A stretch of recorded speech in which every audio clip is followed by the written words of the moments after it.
అలసిన వానికి ఊరడించు మాటలు.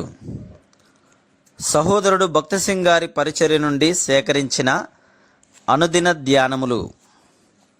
ఏప్రిల్ 24. మనకు జీవమయ్యున్న క్రీస్తు. కొలస్సీ 3:4. మందసమును మోయు యాజకులు ప్రజలు ఆవులి వైపునకు వెళ్ళు వరకు వారు నదిలోనే నిలిచి ఉండిరి. ఒకరు కూడా విడిచిపెట్టబడకుండా అందరూ నది దాటి వెళ్ళిరి. దేవునికి సంబంధించినంత వరకు ప్రతి విశ్వాసి స్వాస్థ్యమును పొందినట్లు దేవుడు తగిన ఏర్పాటు చేసెను. ఇటువంటి గొప్ప ఆధిక్యత అపోస్తలుడైన పౌలు మరియు ఇతర గొప్ప వ్యక్తులకు ఏర్పాటు చేయబడినని తలంచి మనం వెనుదీయవచ్చును.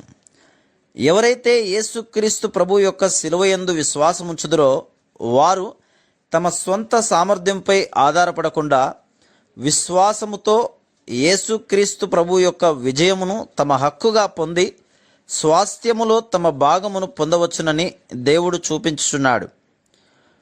పౌలు కొలస్సీ 3:9-10 ప్రాచీన స్వభావమును దాని క్రియలతో కూడా మీరు పరిత్యజించి జ్ఞానము కలుగు నిమిత్తము దానిని సృష్టించిన వాని పోలిక చొప్పున నూతన పరచబడుచున్న నవీన స్వభావమును ధరించుకొని ఉన్నారు అని చెప్తున్నాడు.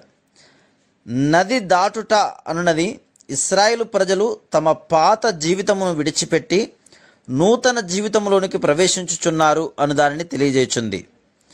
విశ్వాసము ద్వారా యేసుక్రీస్తు ప్రభు పాప స్వభావముతో కూడిన పాత పురుషుని తొలగించి వేసి ఆయన మృతులలో నుండి తిరిగి లేచుటను బట్టి విశ్వాసముతో నూతన జీవమును బయలుపరచనని మనం చెప్పగలం. ఆ జీవము ద్వారా పరలోక స్వాస్థ్యమును పొందునట్లు మనం సిద్ధపరచబడగలము. మన అనుదిన పనులను చేసుకున్నటకు శరీర బలము కొరకు మనకు ఆహారము అవసరమైనట్లు అనేక విధములైన శోధనలు ఎదుర్కొనుటకును వివిధ బాధ్యతలను వహించుటకును మనకు యేసుక్రీస్తు ప్రభు యొక్క జీవము అవసరమైనది. మనం సరిగా భోజనం చెయ్యని ఎడల మన శరీరం మనతో సహకరించదు. ఒకేసారి తినివేసి ఎక్కువ కాలం బలంగా ఉండవలనను సాధ్యం కాదు.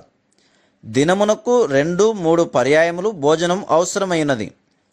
ఆత్మీయంగా కూడా ఇదే సత్యము. మనము బలపరచబడుట కొరకు యేసుక్రీస్తు ప్రభువు యొక్క జీవము మనము విశ్వాసముతో స్వీకరించవలను. ప్రభువా, నీ జీవమే నా జీవము. ఈ దినపు పనులలో కర్తవ్యములలో నీ జీవము నాకు కావలను అని ప్రతి దినము ఆయనను అడగవలను. ఈ విధముగా మనం బలపరచబడి మన బలహీనతలను జయించగలం.